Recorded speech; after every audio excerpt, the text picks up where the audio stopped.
자, 오늘은 성령 충만한 생활에 대해서 공부하도록 하겠습니다. 에베소 4장 13절 보겠습니다.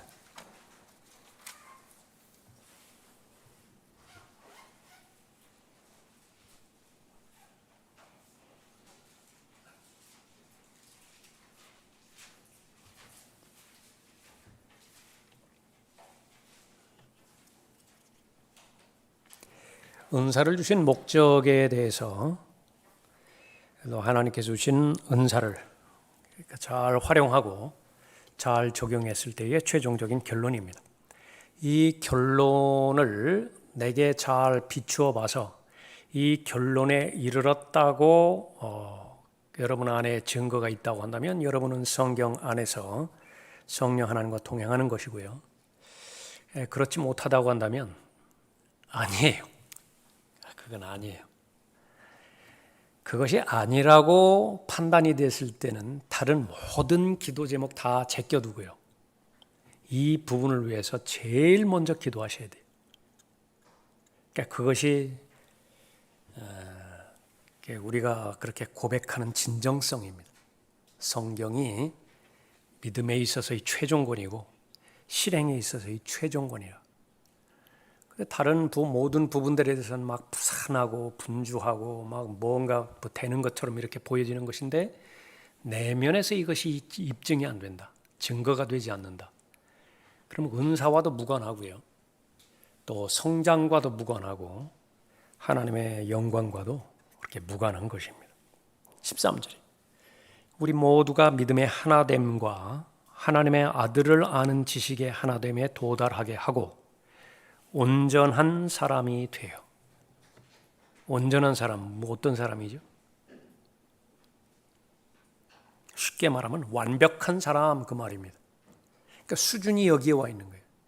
그러니까 예수 그리스도를 바라볼 때에 온전하다 그렇게 말하지 않을 사람 없죠. 예수 그리스도를 바라볼 때 완벽하신 분이다 그렇게 말하지 않을 사람이 없다고요. 그런데 그분이 온전하신 것처럼 그분이 완벽하신 것처럼 하나님의 자녀들도 그렇게 되라는 것입니다. 그러니까 그 능력이 내 안에는 없기 때문에 성령 하나님을 주셨어요. 그래서 성령 하나님의 인도하심에 동의하고 그 가르치심에 순종할 수만 있다고 한다면 모두가 다 이렇게 될 수 있다라고 하는 거예요. 그런데 왜 이렇게 안 되는 것이냐? 안 믿기 때문에 그래요. 불신이에요. 자기 자신의 한계를 정해놓고 혹은 내가 지금 이 정도 수준까지만 생활한다라고 하는 것도 거의 기적에 가깝다. 그건 마귀에게 속는 것입니다. 그러니까 절대로 그렇지 않아요. 그러니까 믿음이라고 하는 것은 한계를 없애는 것입니다. 내 예상되어지는 것, 내 기대 수준에 미치는 것만 믿고 기도도 마찬가지예요. 내가 가만히 생각해 봐서 저거 이루어질 것 같다. 그러면 기도하고요. 저건 도저히 이루어질 것 같지 않다. 그럼 기도 안 해버려요. 그러면 기도라고 하는 것이 아주 의미가 없어져 버리게 되는 거죠. 예. 온전한 수준에 이르는 것이 하나님의 뜻이에요. 예. 그러면 그 기준을 제시했다고 한다면 그 기준에 계속 점진적으로 다가서야 되겠죠. 예. 그것을 말하는 것입니다. 온전한 사람이 되어 그리스도의 충만하심에 장성한 분량에까지 이르게 하려 하심이라. 성령을 주신 목적입니다. 그러니까 이제 성령에 대해서 지금까지 우리가 잘 공부해왔고 또 체계적으로 성령을 아는 지식에 이르렀다고 한다면요. 그 성령께서는 구원의 역사하실 뿐만 아니라 성장과 성숙의 역사하시는 것은 물론이고 그리스도인을 완벽하게 만드신다. 온전하게 만드신다. 그것을 아는 것이죠. 처음에 시작은 무엇입니까? 은사들을 주셨어요. 어떤 은사들을 주셨습니까? 11절에 그가 어떤 사람들은 사도로, 어떤 사람들은 선지자로, 어떤 사람들은 복음 전도자로, 어떤 사람들은 목사와 교사로 주셨으니 이것이 지금 남겨있는 사람들에게 은사를 주셨다 그렇게 말하잖아요. 그러니까 은사를 두 가지로 나눌 수 있다. 그러니까 지금까지 우리가 살펴보았던 고린도전서 12장이라든지 로마서 12장에 나와 있는 능력에 해당되지는 은사가 있고요. 또 하나는 사람에 해당되지는 은사가 있어요. 그럼 사람에 해당되지는 은사는 무엇이냐? 본문에 나와 있는 것처럼 사도들, 선지자들, 또 복음 전파자 주셨죠. 목사와 교사를 주신 거예요. 그것은 하나님께 주신 선물이라. 은사에는 기능이 있죠. 그 사람들처럼 되라 그거예요. 그 사람들처럼 되라는 것은 무엇입니까? 그 사람들이 전달하고 전파하고 설교하는 주 예수 그리스도가 있는 거예요. 그 분에 대해서 정확하게 알고 또 그분으로 형성되어라라고 하는 것이죠. 12절에 이는 성도들을 온전케 하며 섬기는 일을 하게 하고 그리스도의 몸을 세우게 하여 우리 모두가 믿음의 하나됨과 하나님의 아들을 아는 지식의 하나됨에 도달하게 하고 온전한 사람이 되어 그리스도의 충만하심에 장성한 분량에까지 이르게 하려 하심이라. 충만하심 뭐죠? 오늘 우리가 성령 충만할 때의 그 충만하고 똑같은 말이라. 꽉 채워지는 것입니다. 똑같은 말로 하면 마음을 다하여 하나님을 사랑하는 거예요. 근데 그 마음을 살펴봤더니요, 내 육신적인 욕심이나 육신적인 열망, 자아실현 욕구 이런 것이 발견이 안 돼요. 그런 것들은 육신에 해당되어지는 것이기 때문에 다 십자가에서 다 이미 처리가 된 상태예요. 생각도 마찬가지고 뜻도 마찬가지고 심지어는 나의 지성의 영역에까지 다른 세상적인 사상 체계가 침투할 여력이 없어요. 성경의 처음부터 성경의 마지막까지가 내 지성을 완전히 완성하는 것입니다. 그래서 그 부분으로 사랑하는 것입니다. 불가능하죠. 그러니까 그것을 가능하게 하는 것이 성령 하나님인데 그 부분을 믿을 수 있는 것이 바로 성경에서 말하는 살아있는 믿음이에요.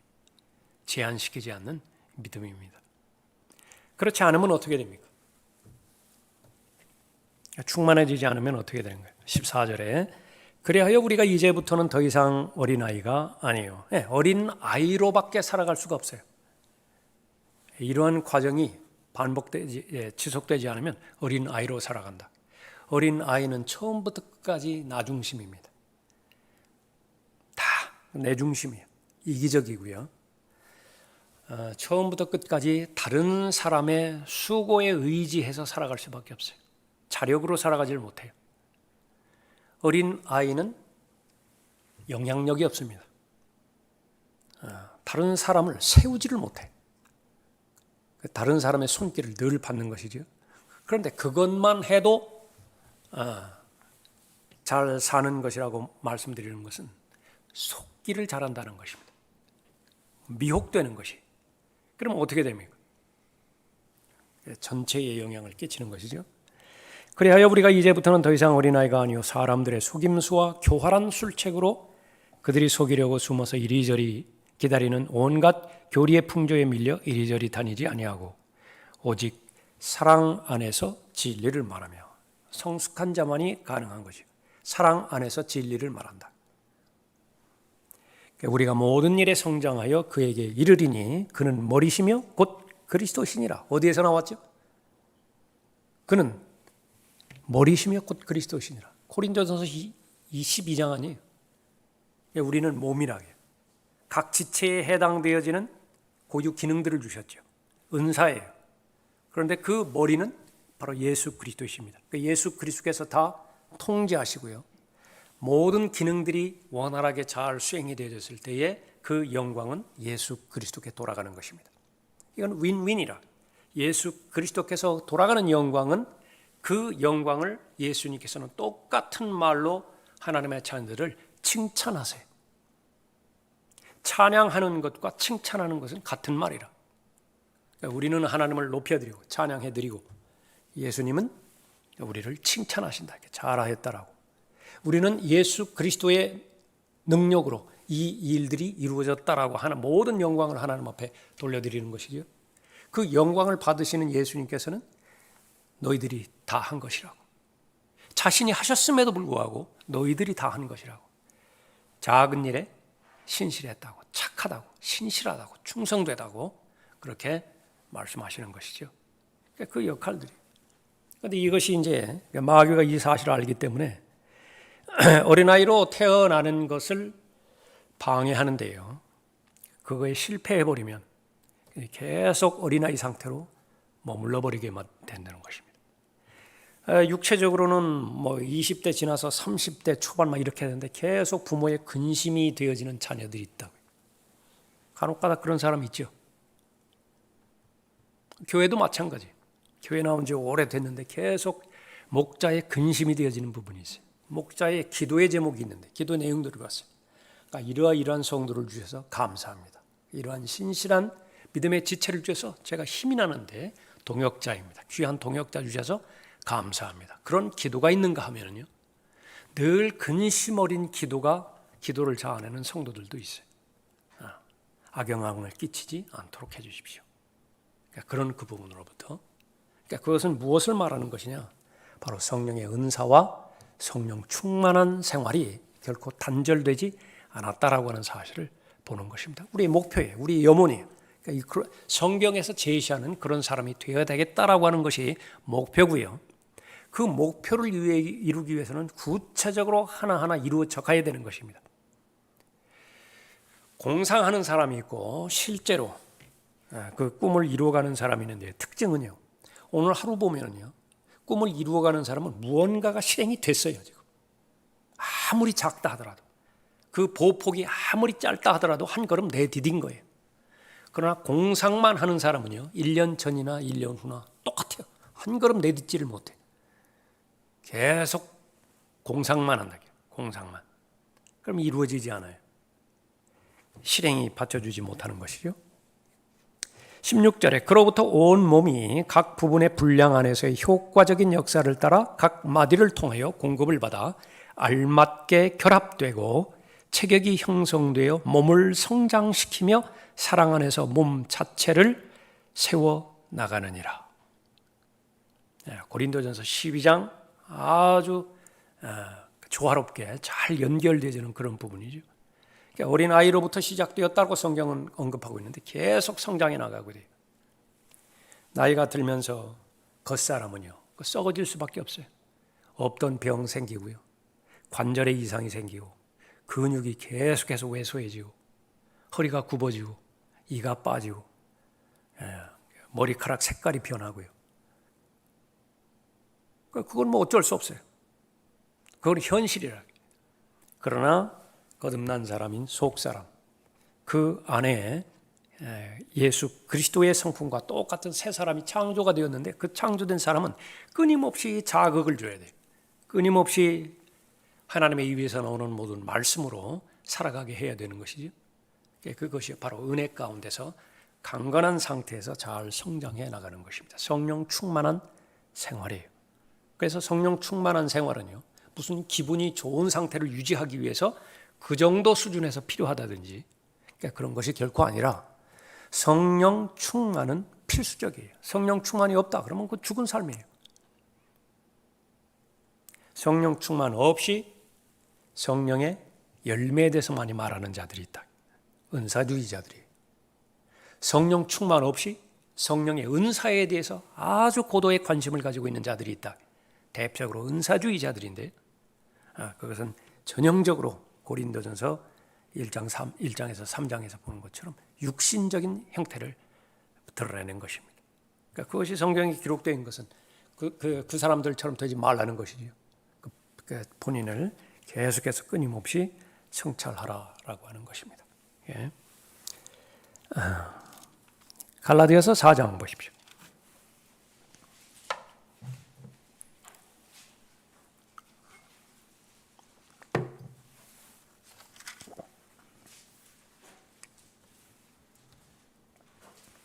(19절에) 나의 어린 자녀들아, 너희 안에 그리스도가 형성될 때까지 내가 다시 산고를 치르노라.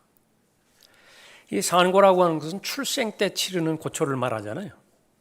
태어나면 산고가 더 이상 없잖아요. 근데 갈라디아서 4장 19절에 의하면 계속 산고가 느껴지는 것입니다. 그러니까 왜 그런 것인가?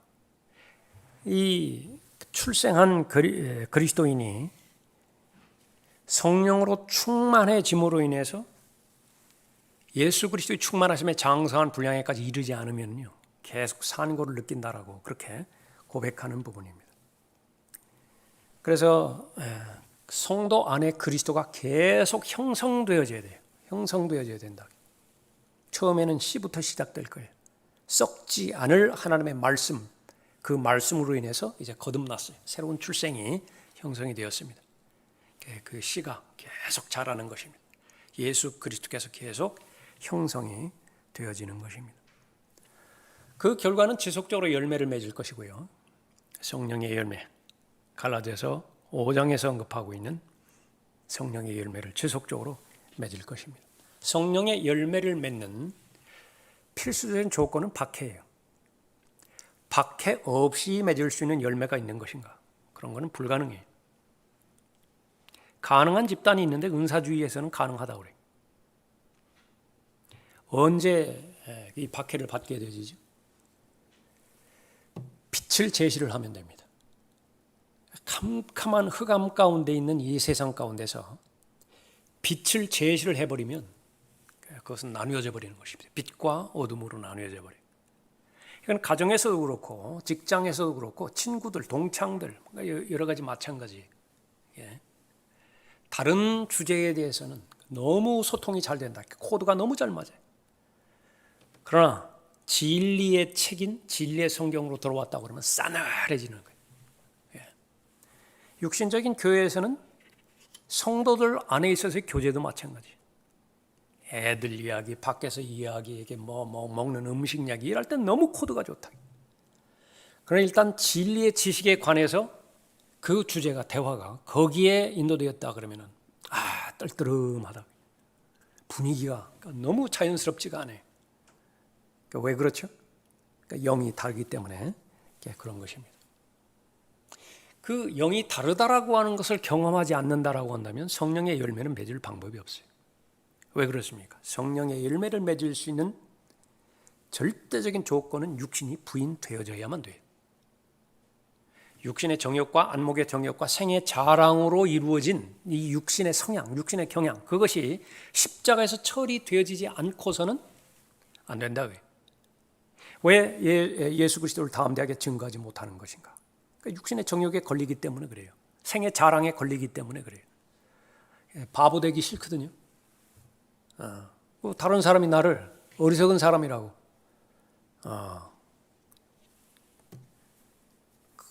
그런 취급을 받기 싫기 때문에 한다고요. 그러나 그것이 지속되는 한 성령의 열매는 보장되지 못해요. 성령의 열매는 맺지 못한다고요. 그냥 계속 종교인으로만 살아가는 것입니다. 명심해야 될 것은 세상의 속성을 잘 알아야 되는데요. 세상의 속성. 세상의 평가 방법은 두 가지밖에 없다라고 하는 사실을 알아야 됩니다. 그러니까 여러분이 그리스도인이라고 한다면 성령으로 충만해서 성령의 열매를 계속 맺어간다라고 한다면요, 세상은 아무리 여러분을 호의적으로 대한다라도 여러분은 광신자 취급해요. 미쳤다. 미쳤다라고 하는 소리를 듣지 않은 사도는 단 한 사람도 없습니다. 과도한 지식, 바울 보고 그랬죠. 너무 많이 배웠더니 네가 미쳤는 게로구나. 통치자가 이야기한 거예요. 그 통치자는 누구예요? 통치자의 지식이 있을 거 아니겠어요? 그러니까 그 기준으로 성경적 진리를 판단을 하지 않아요. 그런데 여러분이 또 그리스도인이라고 고백을 하면서 계속해서 세상 사람들의 코드에 맞춰주려고 계속해서 수준을 낮춰버렸다. 그러면 좋아하는 것이, 겉으로는 좋아해요. 겉으로는 여러분을 환영한다. 그러나 속으로는 이건 뭐예요? 위선자라고 한다. 두 가지 판단밖에 없어요. 광신자 취급을 받든지 이 위선자 취급을 받든지 중립지대에 서보려고 애쓰는 것이거든요. 그러나 진리에 관한 한, 영에 관한 한 중립지대는 없다. 그 사실을 잘 알아야 되는 것입니다. 왜 계속해서 산고를 치러 감으로 인해서 거듭난 성도 안에 그리스도가 형성되어야만 되는 것인가? 그래야만 박해를 극복할 수 있는 것입니다. 에베소 4장에서 살펴봤죠. 어린아이처럼 속지 않는다. 이 마지막 날들은 무엇으로 속이는 것이냐? 마귀 신학으로. 신학마귀가 있어요. 신학마귀. 그러니까 그것으로 속여버리는 것입니다. 여러 가지 이단들이라든지 후천연주의, 무천연주의 포함해서 예수 그리스도의 재림에 대해서 또 성경적 성별에 대해서 다 속여버린다. NCC, WCC, 종교 통합, 모든 것들이 사랑과 평화라고 하는 이름으로 제시되었을 때 그건 너무나 자연스러워요. 그러나 그것이 정말로 성경에서 언급하고 있는 화평, 평화냐, 성경에서 언급하고 있는 사랑인 것인가? 그 분별력이 없다라고 한다면 분별할 수 없겠죠. 그러면은 신학적 오유에, 신학적 미혹에 빠져버리게 되어지는 것입니다. 그러면 갈라디아서 4장 19절에 있는 것처럼 그리스도 안에, 성도 안에 그리스도가 형성되지 못하면 어떻게 되는 것이냐면 아주 인색해져요.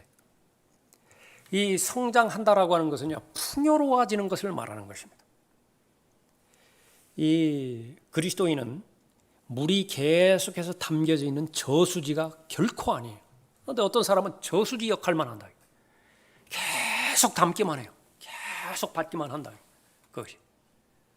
은혜를 받았다라고 한다면 은혜를 받은 목적이 있다고요. 그 받은 은혜를 가지고 무엇에 쓸 것이냐를 항상 확인해야 돼요. 근데 은혜만 계속 받는다. 예. 또 이 지식도 마찬가지예요. 지식도 계속 받기만 한다. 그러면 이제 저수지는 막 넘쳐날 것이라고. 근데 그 역할을 하지 못했을 때는 성경의 경고는 하나 있습니다. 댐은 언젠가는 무너져요. 그 감당할 수 없는 것입니다. 그 재앙이에요, 재앙. 그러면 그렇게 받은 것을 그리스도인의 입장에서는 저수지가 아니라 강물이 흐르는 수로의 역할을 잘 감당을 해야 되는데요. 그 수로에는 이제 뚝이 있을 거 아니겠어요? 양쪽에 뚝이 있을 거 아니겠어요? 이 수로가 시간이 지남에 따라서 이 물의 양을 더 많이 담을 수 있다고요. 그러면 이제 이 강뚝이 더 견고해지겠죠. 더 높아지겠죠. 더 많은 수량이 흘러가겠죠. 그러니까 풍요로워지는 것입니다. 그것이 풍성한 삶이에요. 그런데 거기에 대해서 오해가 되어지면은요, 이 그리스도가 형성이 되어지지 않으면 계속 받기만 해요. 주는데 너무 인색하다. 무슨 기도라든지 이 부분뿐만이 아니라 이런 어떤 이 물질이라든지 시간이라든지 이런 부분에 있어서 열정이라든지 관심이라든지 하나님 앞에 드리고 하나님의 사람들에게 드리는 데 있어서 인색해져 버린다. 그건 은혜 받은 증거가 아니에요. 절대로 증거가 아니라. 그러니까 우리도 항상 자신에 대해서 살펴봐야 돼요. 내가 뭘 받았어요? 그럼 나는 항상 내 관점이 배달보다라고 하는 관심을 가져야 돼요. 그러면 그거 뭐냐면 내가 필요한 것은 우선 나보고 가지라는 것이에요. 내가 필요한 시간이 있습니까? 내가 써요. 내가 필요한 건강이 있습니까? 내가 쓰죠. 내가 필요한 돈이 있습니까? 내가 쓰죠. 내 삶의 영역이 있을 거 아니겠어요? 남는 것이 반드시 있다고요. 나는 남는 것이 없는데. 그러면 그것은 구제헌금해야 돼요. 교회가 그 사람에 대해서는요, 구제헌금을 지불을 해야 된다고. 그러니까 남는 것은 반드시 있다고요. 남는 것은 흘려보내야 돼요. 남는 시간은 반드시 있습니다. 그러니까 그것은 흘려보내야 되는데 성령으로 충만해지지 않으면 그리스도가 형성되어지지 못하죠. 그러면 이 부분에 있어서 기쁨과 감격과 성령 안에 있는 화평, 이것을 마음껏 누리는 것입니다. 그 원천은 바로 셈에 해당되는 성경이죠. 그 사람은 성경을 읽고 성경을 묵상하고 성경을 실행하고 성경을 실천할 수 있는 힘이 있는 사람이죠. 그래서 성도 안에 그리스도가 형성되어야만 바로 성령으로 충만해질 수 있는 것이고 성령으로 충만해져야만 갈라디아서 5장 22절 이후에 있는 성령의 열매를 맺게 되어지는 것입니다. 자, 성령 충만. 그건 있어도 그만 없어도 그만 그런 것이 아니라 마치 성령을 어디에 비유하면 유체에 비유하죠. 유체. 역학 중에서 유체 역학이라고 하는 것인데요. 공기, 유체예요. 물, 유체예요. 기름, 유체예요. 다 성령이죠. 성령은 공기에 비유를 하고요. 성령은 물에 비유가 되죠. 성령은 기름에 비유가 되어진다.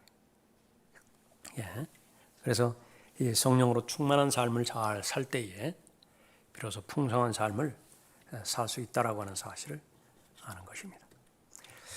거듭난 그리스도인이라고 한다면 성령을 모두가 다 소유합니다. 그러나 모든 하나님의 자녀가 성령으로 충만해지는 것은 아니다라고 하는 사실이에요.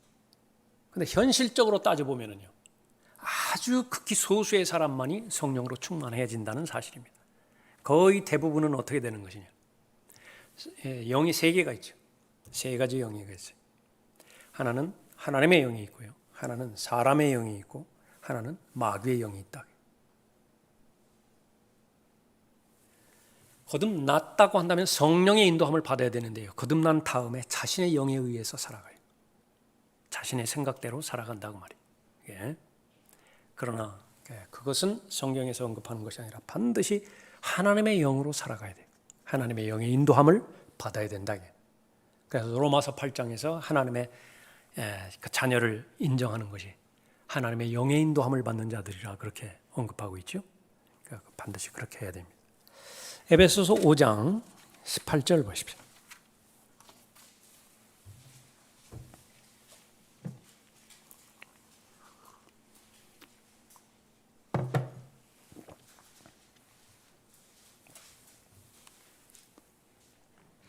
술 취하지 말라, 그것은 방탕한 것이니 오직 성령으로 충만하라. 명령형이죠. 충만해도 되고 안 해도 되고 그러는 것이 아니라 주 예수 그리스도를 믿으라. 명령형인 것처럼 명령형으로 주어져야 됩니다. 문맥을 아는 것은 성경 공부의 첫걸음이죠. 어떤 문맥에서 이 말씀이 나왔어요? 성령으로 충만하라, 그 말은? 그것은 바로 재림과 관련돼서 언급하고 있습니다. 재림과 관련돼서 특별히 성령으로 충만해야 된다라고 하는 것을 볼 수 있는 것입니다. 15절 보십시오. 그러므로 너희가 얼마나 정확히 행하고 있는지 주의하라. 내가 하나님과 동행하고 있다라고 나는 알고 있는 것인데 실제로 그렇게 정확하게 하나님과 동의하면서 하나님과 함께 걸어가고 있는 것인지, 아니면 하나님을 배제시킨 상태에서 걸어가고 있는 것인지 잘 알라고 해요. 근데 이것이 얼마나 무서운 일인지 아세요? 사울에게서 성령이 떠난 지가요 2년째 되는 때에 사울이 떠났어요. 그런데 사울이 몇 년간 통치했습니까? 40년간 통치했다. 40년간. 그 38년간 뭐 하는 거예요? 성령 없이 그냥 인위적으로, 자기적으로 그렇게 생활한 거예요. 그런데 다 속았어요.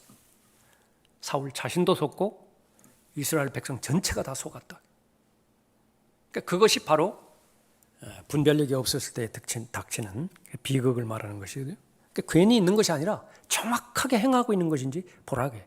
그러니까 다시 말하면 무엇을 하든지 간에 아무리 급하고 아무리 중요하다 하더라도 성령 하나님을 생생한 인식 가운데서 인식하고 그것이 매뉴얼에 맞는 것인가 하나님의 말씀을 통해서 이렇게 살펴보고 그 다음에 이제 마음에 확신이 있을 거 아니겠어요?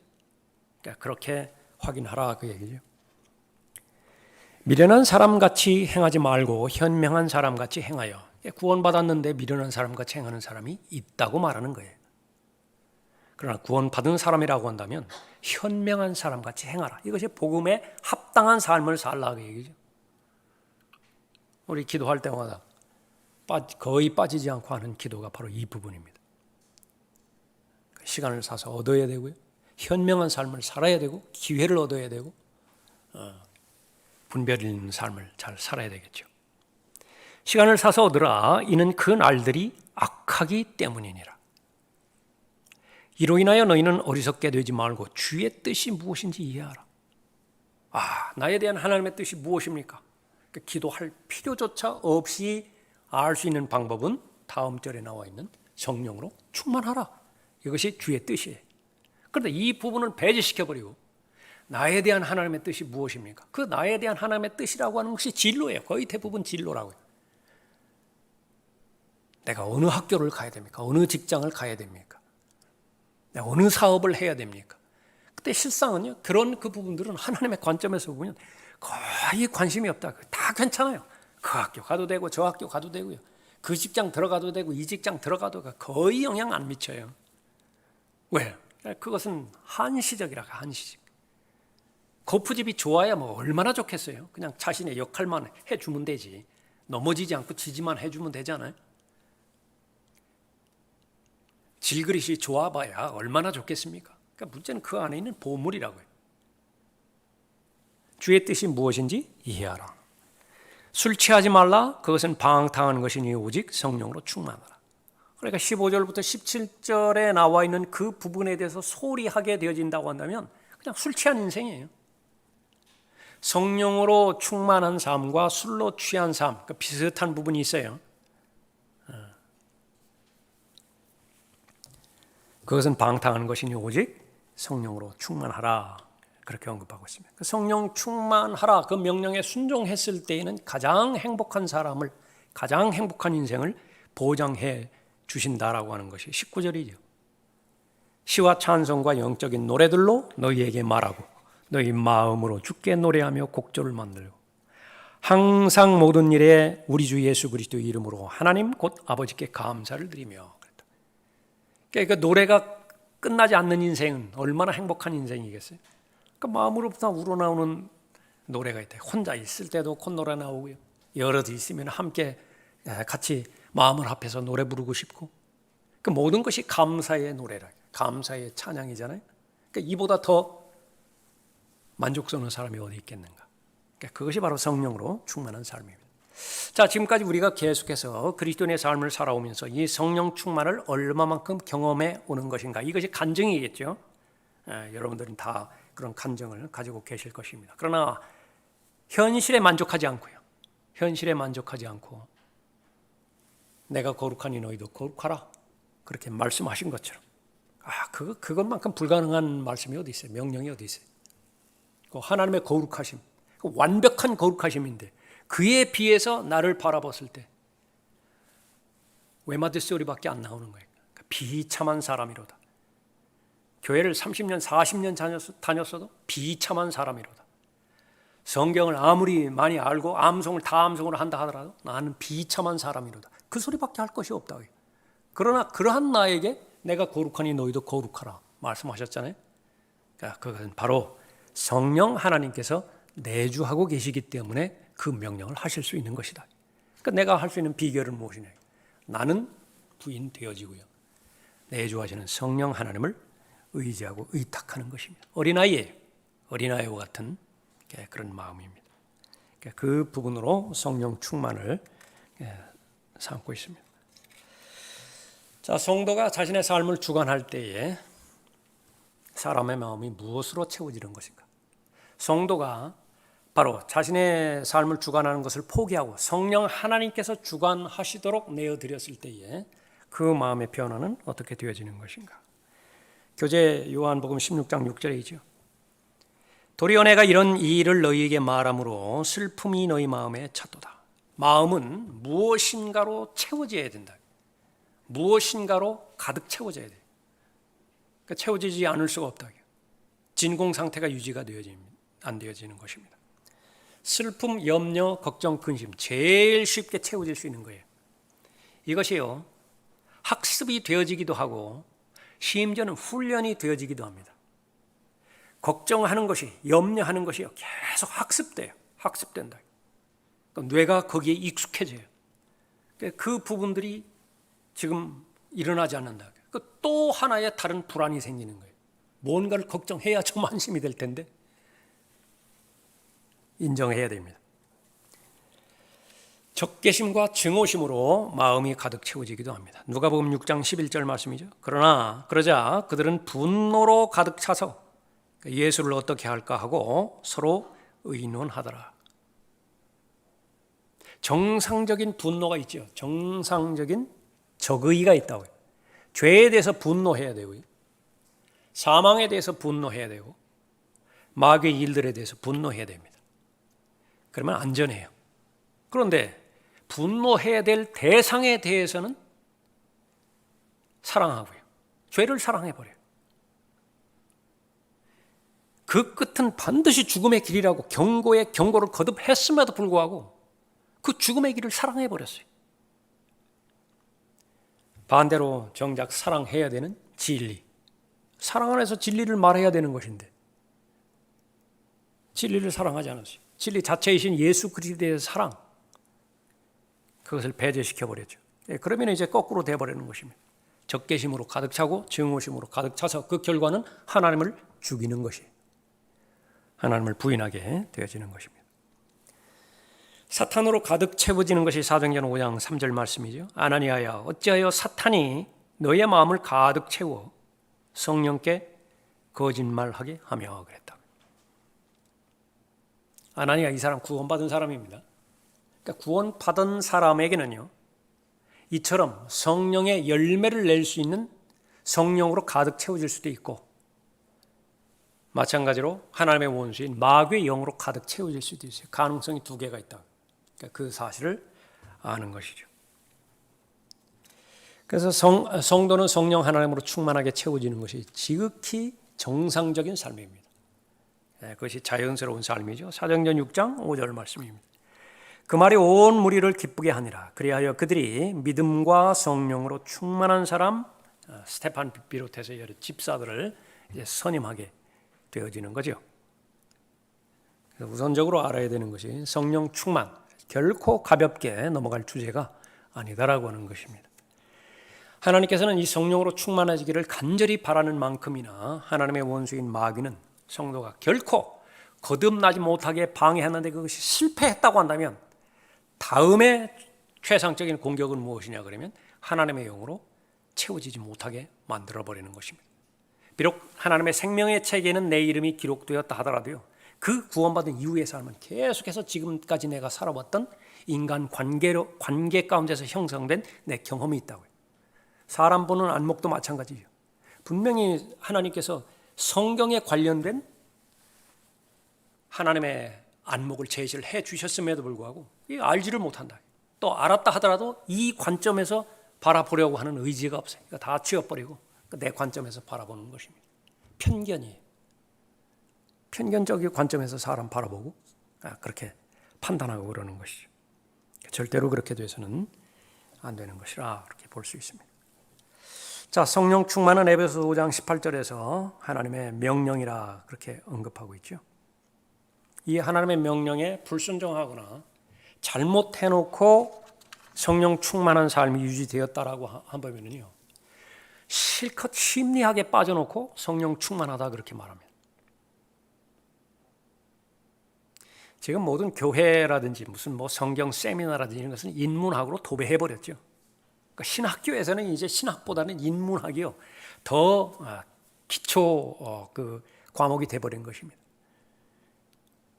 그러니까 신학의 그 과제는요, 이 인문학에 이제 신학을 접목시키는 그런 능력이 얼마만큼 있느냐, 그렇게 가르치는 선생들, 교사들이 얼마만큼 포진해 있느냐, 거기에서 이제 지명도가 달라지게 돼 있다고. 심리, 혼적인 그런 영역이거든요. 그 성경은 영적인 영역이에요. 그 영적인 영역을 다뤄야 될 그런 분야가, 거기에 전문가가 되어야 될 사람이 영은 포기해버리고 혼에 매달려 버렸다. 프로이트가 어떠고. 그러니까 거기에 대해서 무엇이 잘못되어 있는지 그 분별조차 하지 못하는 것입니다. 얼마든지 혼적인 지식들, 혼적인 정보들, 그것은 유용한 도구로 사용이 되어질 수가 있어요. 단 조건이 있다고요.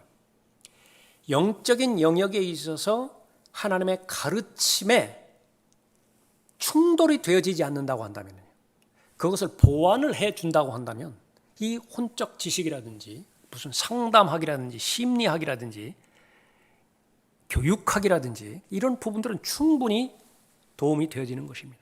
그러나 아무리 인기가 있고 아무리 보편화되었다 하더라도 하나님의 말씀과 지금 충돌이 되어져 버렸다. 그럼 모르는 거예요. 그 사람 모르는 거예요.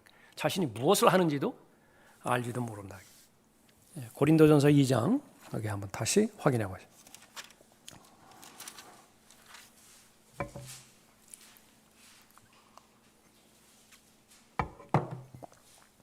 9절에 그러나 기록된 바와 같으니 하나님께서 자기를 사랑하는 자들을 위하여 예비하신 것들은 눈으로 보지도 못하였고 귀로 듣지도 못하였으며 인간의 마음속에 들어온 적도 없었느니라 그렇게 말하죠. 눈으로 본 것, 귀로 들은 것, 인간의 마음에 들어오는 것, 그건 모두가 다 윤리학, 교육학, 심리학, 정신분석학 이런 것이에요. 이런 것들은 다 들어와 있다고요. 그런데 그런 것들을 하나님께서 하나님의 진리라고 말씀하신 적이 없어요. 하나님의 말씀, 성경에 관련된 부분들이 아무리 인류의 역사가 오래되었다 하더라도, 학문의 깊이가 깊다 하더라도요, 거듭나지 않은 사람이 온전한 하나님의 말씀을 공부하지 않고서는요, 소유한 적이 없다고요. 그러니까 그것을 지금 말씀하고 있는 것입니다. 근데 이 말씀 배제시켜버리거든요. 세상 학문에 호소해버리는 것입니다. 10절에 그러나 하나님께서 이것들을 우리에게 그의 영으로 나타내셨으니, 분명히 영적인 영역인데 사람들은 혼의 영역에 매달려 버렸다. 그래서 불교가 인기가 있죠. 불교를 계속해서 갈고 닦으면 혼의 달관까지 간다고 해요. 혼의 달관이에요. 사람들은 거기에 미쳐버린다고. 막 미국에서도 중이 되겠다고 머리 깎고 오고, 보편적으로 그 속성을 보면 카톨릭의 속성이나 이 불교의 속성이나 똑같다고요. 얼마나 그 조화가 잘 이루어지는지 모른다. 성경은 결코 그것을 말하지 않습니다. 영의 영역이에요. 영의 영역. 그의 영으로 나타내셨으니 이는 성령께서는 모든 것 심지어 하나님의 깊은 것들까지도 통찰하시기 때문이라. 사람의 일을 그 사람 안에 있는 사람의 영이 아니면 누가 알리요? 혼이 알 수 있는 것이 아니에요. 그래서 혼적 지식이 있는 것인데요, 이 혼적 지식은 세상 학교에서 어느 정도 가미해 준다. 그러나 영적 지식은 혼의 과정을 통과하지 않고 성령 하나님께서 직접적으로 거듭난 인간의 혼에게 직접적으로 교시해 주는 거예요. 혼의 과정을 거치지 않아요. 그것을 커뮤니언이라고 한다. 직교예요. 직관. 무엇을 거치지 않고 직접적으로 연결이 됐어요? 혼을 거치지를 않는다. 그러니까 혼적 지식이 있고 영적인 지식이 있다. 영적인 지식은 반드시 거듭나야만 된다. 영적 지식은 거듭난 사람이 반드시 영적인 책, 이것을 믿을 마음이 있어야만 가능한 것이죠. 사람의 일을 그 사람 안에 있는 사람의 영이 아니면 누가 알리요? 이와 같이 하나님의 일도 하나님의 영이 아니면 아무도 모르니라. 얼마든지 예언할 수 있어요. 창세기 1장부터 요한계시록 22장까지 얼마든지 설교할 수 있고 예언할 수 있고 어디에 뭐가 있다고 그렇게 볼 수 있다고 해요. 그러나 마태복음 7장에 있는 것처럼 나 너 모른다. 왜 그런 것인가? 그러니까 영으로 설교한 것이 아니에요. 영으로 전파한 것도 아니고요. 혼적 지식, 혼적 기능의 토대 위에서 정보만을 주고받았을 뿐이에요. 비참한 것입니다. 특징이 무엇이냐? 기도가 없어요. 골방. 왜 그렇게 강조합니까? 골방에서의 생활이 없으면 모두가 다 혼적 지식으로 다 받아버려요. 지적인 만족에만 얼마든지 제한시키고 지적인 만족에만 얼마든지 머무르게 만들 수 있는 것이 이 성경적 지식이라고 하는 사실을 알아야 되는 것입니다. 왜 우리가 성령으로 충만해져야 됩니까? 하나님의 일들을 알기 위해서. 그 안다라고 하는 것은 인격적으로 아는 것이고요. 그 안다라고 하는 것은 경험적으로 아는 것이고, 그 안다라고 하는 것을 입증하는 것이 다가오는 세상을 대비하는 거예요. 다가오는 세상을 대비하는 사람은 영적 지식을 알아요. 그런데 대비하는 것이 없다. 그러면 더 이상 속지 말라는 것입니다. 그래서 이 하나님의 말씀으로 잘 비교해서 우리가 잘 알아야 되는 그 부분, 그것은 성령으로 충만해져야 된다라고 하는 것입니다. 결코 무슨 교육학이라든지 심리학이라든지 무슨 기독교 윤리라든지 무슨 기독교 무슨 종교 철학이라든지 그런 부분에 속아서는 안 된다라고 하는 것입니다. 그런데 이것이 어려운 것은 무엇이에요? 겉으로 볼 때는요 괜찮아 보여요. 그 사람이 겉으로 볼 때는 정말로 목사 같다고요. 어느 경우에 저런 사람은 저 사람은 목사 같은 사람 같다 그렇게 보여지는 외모도 있다. 정중하고 그럴듯한 언변으로 아주 잘 훈련이 됐어요. 교육도 잘 받았어요. 그런 사람이 탁월하게 성령 하나님의 영의 인도함을 받아서 성경적 지식을 제시한다고 하면 금상첨화하겠지만 그런 사람은 없어요. 그것을 잘 분별해내서 성령으로 충만한 삶을 잘 살아야 될 것입니다. 자, 오늘은 여기까지 하겠습니다.